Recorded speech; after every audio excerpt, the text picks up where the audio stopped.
For today's video nga po, ito po yung araw ng aming pag-uwi. Excited na po ang lahat.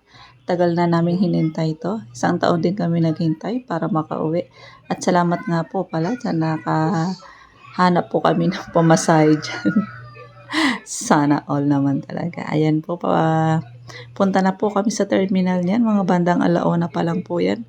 Para hindi po kami mag-akot sa oras at sobrang traffic po papunta ng Cubao. Ayan nga po, nag-book na lang po kami ng Grab. O, tingnan nyo po, nasa Pasig pa lang po yan. Napaka-traffic na. Hindi nga lang po pala dyan, pati po din sa may banda sa amin, sobrang traffic na. Paglabas pa lang ng bahay, bubunga daga ng sobrang traffic talaga. Ang araw po ng, Sabado. Ayan po, nakarating na nga po kami dyan sa terminal ng bus. Sobrang aga pa nang dating namin yan. Naghintay pa kami halos ng 4 na oras bago kami nakasakay. At ang nasakyan po namin ay last trip na. 7 o'clock. Naghintay po kami dyan at nakicharge pa nga dyan sa may terminal. Ayan po yung ticket namin. Thank you so much, Han, sa aming ticket. At kami napagbigyan na umuwi at kahit ikaw ay naiwan dyan at may trabaho pa. Ingat-ingat na lang lagi dyan. At enjoy yung mga bata na uuwi sa Bicol. Ayan, nakasakay na nga po kami dyan. Pauwi na. Ayan, nandyan na nga po kami sa pinakadulo. Kami huli na nang nakakapagpabook ng ticket. Excited na po ang lahat.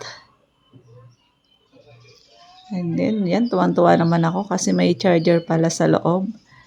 Kahit nga po nandyan sa bus ay nakakapanood kami ng live at hindi namin problema ang malobat.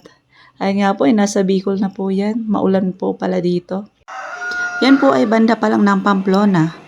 After na makapag-stop over. Ay, maulan po ang umaga dito sa Bicol. Pero pagtanghali naman po pala ay uminit na. Tumigil na yung ulan. Ayan pa, nag-stop over ulit. Diyan na lang po yan sa may Banasi. Malapit na po kaming bumaba sa aming bababa. Ayan, ang bilis, no? Andyan na kami sa bahay. Piyesta po pala dito. Araw ng piyesta ng San Roque. Ayan po yung bahay ng kapatid ko. Para walang tao. Ayan na po sila, bumaba na. At sinundo po kami ng kapatid ko para hindi na kami makapaglakad. Medyo malayo-layo pa po kasi yan sa highway. Ayan na, surprise to. Surprise ang aming mama sa aming pagdating. Kasi hindi ko pinaalam sa kanila na uuwi kami. Ay, hindi pala. Nadulas din pala yung kapatid ko na nasabi niya pala na nasa Ragay na kami. Kaya ayun. Hindi na masyadong surprise kasi nalaman niya na nung gabi. Ayan, diretso nga ako sa likod. Sa likod na ako dadaan at nandun sila. Ayan, papunta sa likod. Nagluluto pala sila dyan. Nandyan yung tito ko. Ayan, tito ko yan. Kobe niya. At ayan, si mama na na-surprise sa aming pag-uwi. Slight to surprise na lang. At nadulas na. Sa aming pag-uwi ay nasabi na yan. Tuloy po kayo sa aming bahay. At yan po ay araw ng piyesta.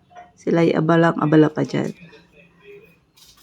At yung mga bata naman ay busy sa kanilang mga cellphone. Yan po ay mga pamangkin.